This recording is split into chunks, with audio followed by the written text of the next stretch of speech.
എല്ലാവർക്കും എൻ്റെ പുതിയൊരു വീഡിയോയിലേക്ക് സ്വാഗതം. ഇന്നത്തെ വീഡിയോ നമ്മൾ നോക്കാൻ പോകുന്നത് ഒരു എച്ച് എങ്ങനെയാണ് വർക്കാവുന്നതാണ്. അപ്പോൾ നമുക്ക് നേരെ വീഡിയോയിലോട്ട് പോകാം.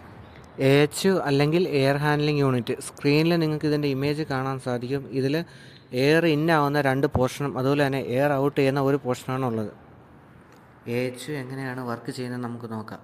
യൂണിറ്റ് റൺ ആവുന്ന സമയത്ത് ഫ്രഷ് എയർ ഡാമ്പർ വഴി അകത്തേക്ക് ഫ്രഷ് എയർ വരികയും ഒരു ഫിൽറ്ററിങ്ങിന് ശേഷം അത് മിക്സിംഗ് ചേമ്പർ അല്ലെങ്കിൽ എയർ മിക്സർ ക്യാബിനിലോട്ട് വരികയും ചെയ്യുന്നു. അവിടെ വരുന്ന ആ ഒരു എയർ ഓൾറെഡി റൂമിൽ നിന്ന് വരുന്ന റിട്ടേൺ എയറും കൂടി മിക്സ് ആയതിനു ശേഷം പിന്നീട് ഒരു ഫിൽറ്ററിങ് കൂടി നടക്കുന്നു. അതിനുശേഷം കോയിൽ സൈഡിലോട്ട് പോവുകയും കോയിൽ സൈഡിൽ ഹീറ്റിംഗ് കോയിൽ അല്ലെങ്കിൽ കൂളിംഗ് കോയിൽ.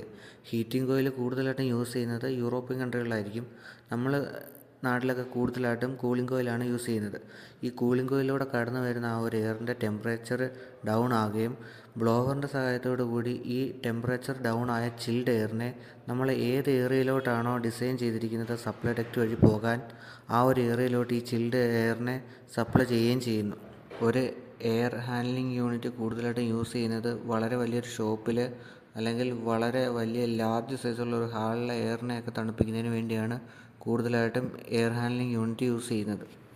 3 വ്യത്യസ്ത തരത്തിലുള്ള എച്ച് നമുക്ക് പരിചയപ്പെടാം. ഒന്നാമത്തത് വെന്റിലേഷൻ സപ്ലൈ യൂണിറ്റ്, രണ്ടാമത്തത് വെന്റിലേഷൻ എക്സോസ്റ്റ് യൂണിറ്റ്, അതുപോലെ തന്നെ മൂന്നാമത്തത് മേക്കപ്പ് എയർ ഹാൻഡ്ലിംഗ് യൂണിറ്റ്. നമ്മൾ ഈ വീഡിയോയിൽ പറയുന്ന എച്ച് യൂണിറ്റ് ഒരു മേക്കപ്പ് എയർ ഹാൻഡ്ലിംഗ് യൂണിറ്റിനെ കുറിച്ചാണ്.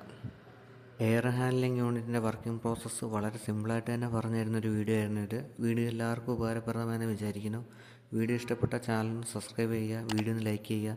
എന്തെങ്കിലും പോരായ്മകളുണ്ടെങ്കിൽ കമൻറ്റിൽ അറിയിക്കുക.